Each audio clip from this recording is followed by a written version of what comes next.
Fellow gardeners, I am going to take you through our course curriculum of what you can find inside the seed starting and indoor growing course for cold climate gardeners that is going to be opening in just a couple days. We're officially going to be starting. So I've got my computer behind me here and I'm just going to work through a lot of the things that you're going to see because there is going to be lots of good stuff.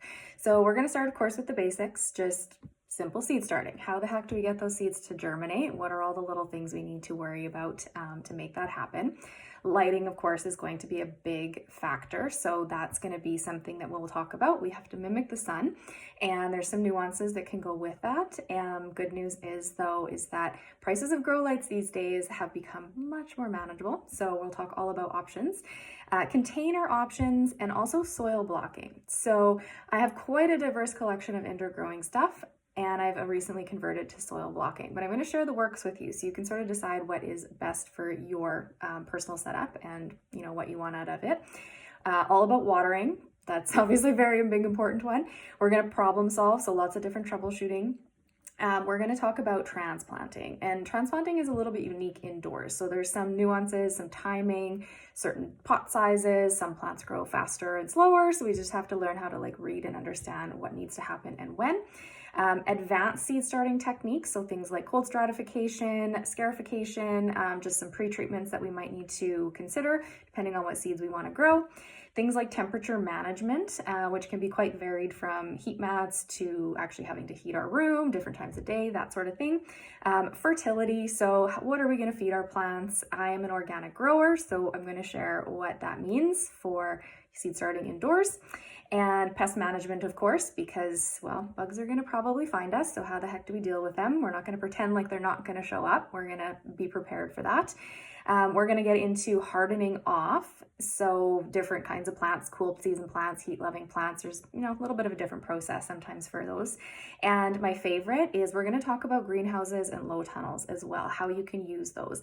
So not a requirement if you do have maybe a little bit more space indoors, or, you're not going to start maybe a crazy amount. You want to keep it a little bit simpler for this year. You may not actually need to worry about these things, but I want you to have the information so that you can decide, because you can actually purchase some decent, very reasonably priced, pop-up style greenhouses. That's what I used for years. It has gotten me this far, so you don't need to be crazy fancy about it. Transitioning both cool weather and heat loving plants outside, I think I mentioned, but we're just going to sort of layer that into season extension outside and what that looks like. And then also action plans if snow and freezing temperatures and things happen. How do you keep your plants from dying outside? Very important. So yeah, and then a thing I call direct sowing in soil blocks, which I'm just going to plant the seed. I'm not going to get into the details of, but it's actually one of my favorite ways to ensure germination success outside. So stay tuned for that. And yeah, just some other sort of more advanced succession planting, pruning, just some different things so that you can consider how to really maximize all the time that things are going to be in the ground, because we can have things planted in the ground, but then be seed starting things indoors because maybe we don't have all that space in the ground outside, and just sort of how do we time that? A little bit more of an advanced technique, but again, I want to just plant the seeds so that if you are thinking that it sounds manageable for this year, you get to dive in, or you can think about it for next year as, the skills and things like that develop. So really excited. There's obviously going to be lots of little videos broken down within each of those subjects so that things are just clear, concise. You can get the information you want. If you're not wanting to dive into a certain thing this year, save it for next year, but you have the information. So again, doors are open. Registration is on, so you guys can snag your spot, and you will officially on February 8th, I will be in our community platform to answer questions, and we'll have the following Thursday our live Q&A.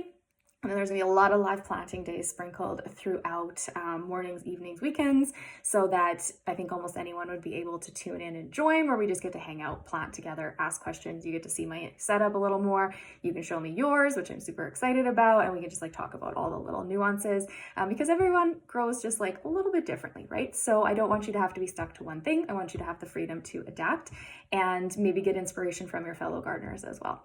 So I can't wait to see you guys inside the course, and we'll